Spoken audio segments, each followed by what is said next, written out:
Hi, today we are painting easy watercolor flowers using liquid watercolors. I like these from Dick Blick or Sargent that you can get from Amazon. The colors are vibrant and they are just fun for kids. But you can still use the palette watercolors if that's what you have. Pick any colors that you want for your flowers. I'm using red, purple, and orange. I'm also using a very small brush and a 1-inch brush. And of course, a cup of water and some watercolor paper. First, I'm going to place some dots of all my colors in a circular shape. And then I'll take the larger brush filled with water, just full of water. That's very important because we're really painting with water today. And I'll just barely touch those dots of color, just a little bit, and swoosh out and away from those dots and create a petal shape. See how it allows all the colors to just blend into the water? And you can still see each of the colors. Do this for all your petals. And then you have the shape of a flower. And repeat that for as many flowers as you want. Don't worry about the centers of your flowers just yet. We'll get to those in a little bit. We need the paint to dry. If you start adding more paint to the center of your flower, the paint is going to flow wherever the water is because watercolor travels with water.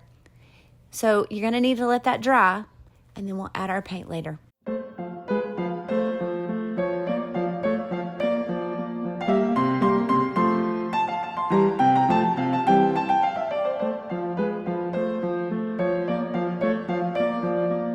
Now I have one that's dry already so that we can do the next step. We can add color to the centers of the flowers. I'm going to add yellow, but you can make the centers of your flowers any color you want. And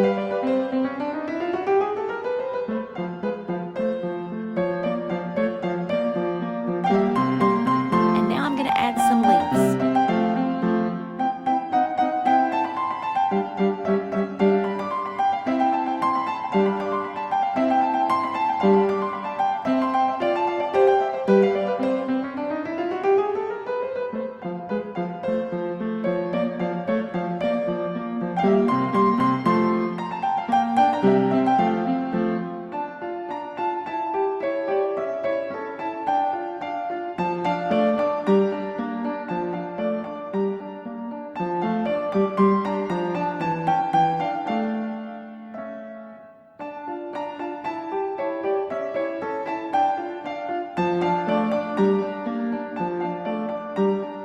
And then we got to let that dry.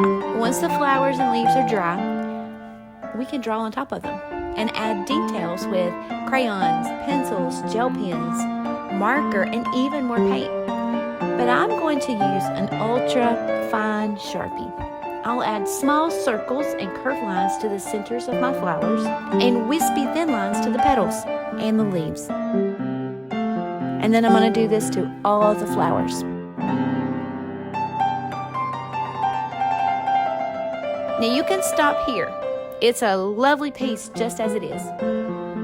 But I think we could add a few doodles to the white spaces and give a unique background to our artwork. I'm going to pick 3 easy doodles. Circles, dots, and some drops, like teardrops or water drops. But you can doodle any of your favorites like swirls, stripes, checkerboards. Just doodle.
God has given His creation the gift of creativity. Use it to make something beautiful and enjoy your time creating art.